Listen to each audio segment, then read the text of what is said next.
আনুষ্ঠানিক ঘোষণা ছাড়া নির্বাচনের কিছু নিশ্চিত মনে করে না বিএনপি। আর এনসিপি বলছে সব রাজনৈতিক দলের সাথে আলোচনা ছাড়া তারিখ ঘোষণা গ্রহণযোগ্য হবে না। জাতীয় ঐকমত্য কমিশন জানিয়েছে জুলাই সনদের একটি খসড়া প্রস্তুত হয়েছে, আগামীকাল তা সব রাজনৈতিক দলকে দেয়া হবে। ফরেন সার্ভিস একাডেমিতে জাতীয় ঐকমত্য কমিশনের দ্বিতীয় পর্যায়ের সংলাপের ১৯তম দিন। দীর্ঘ আলোচনায় প্রধানমন্ত্রীর মেয়াদ ও স্বাধীন পুলিশ কমিশন গঠন নিয়ে রাজনৈতিক দলগুলো ঐকমত্যে পৌঁছালেও বিপত্তি বাধে রাষ্ট্র পরিচালনার মূলনীতি ও নারী আসন নিয়ে।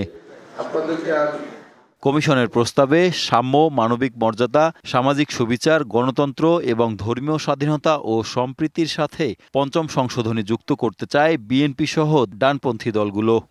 রাষ্ট্র পরিচালনার মূলনীতির ক্ষেত্রে স্বাধীনতার ঘোষণাপত্রে উল্লেখিত সাম্য, মানবিক মর্যাদা, সামাজিক সুবিচার, গণতন্ত্র এবং ধর্মীয় স্বাধীনতা ও সম্প্রীতি, এই বাক্যটা যুক্ত করতে হবে। ভোটের তারিখ ঘোষণা নিয়েও কথা বলেন তারা। এ বিষয়ে আনুষ্ঠানিক ঘোষণা চায় বিএনপি, তবে তার আগে সব রাজনৈতিক দলের সাথে আলোচনার দাবি এনসিপির। আর এ নিয়ে সরকারের অবস্থান পরিষ্কার করার আহ্বান জামায়াতের।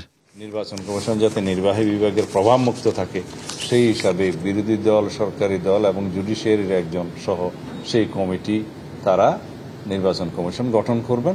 ডিসেম্বর থেকে জুন পরবর্তীতে এই সময়কালের মধ্যে কোনো একটা সময় নির্বাচন আয়োজন হতে পারে, একটা টাইমলাইন অনেক আগেই বলেছেন এবং আমরা মনে করি যে এই টাইমলাইনের মধ্যেই বিচার সংস্কার সেগুলোকে দৃশ্যমান পর্যায়ে উন্নীত করা সম্ভব। যারাই নির্বাচিত হবেন, কমিশন কর্তৃক যে প্রস্তাবিত শব্দগুলি আমি একটু আগে আপনাদের সামনে পেশ করলাম, এগুলি সংবিধানে সংবেশিত হবে। রাতে ব্রিফিংয়ে কমিশনের সহসভাপতি আলী রিয়াজ বলেন, রাষ্ট্রের মূলনীতি বিষয়ক আলোচনায় ঐকমত্যে আসা যায়নি বলে কমিশন এটি পুনর্বিবেচনা করবে। আলোচনা হবে নারী আসন নিয়েও।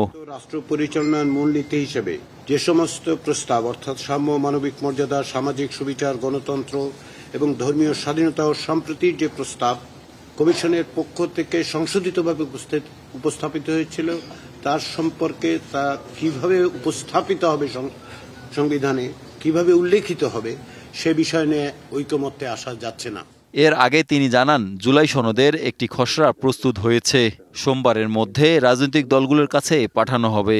তারপরে জাতীয় সনদ স্বাক্ষরের জন্য হয়তো আমরা একটা অন্যদিন। Hasan Sakib, DBC news, Dhaka.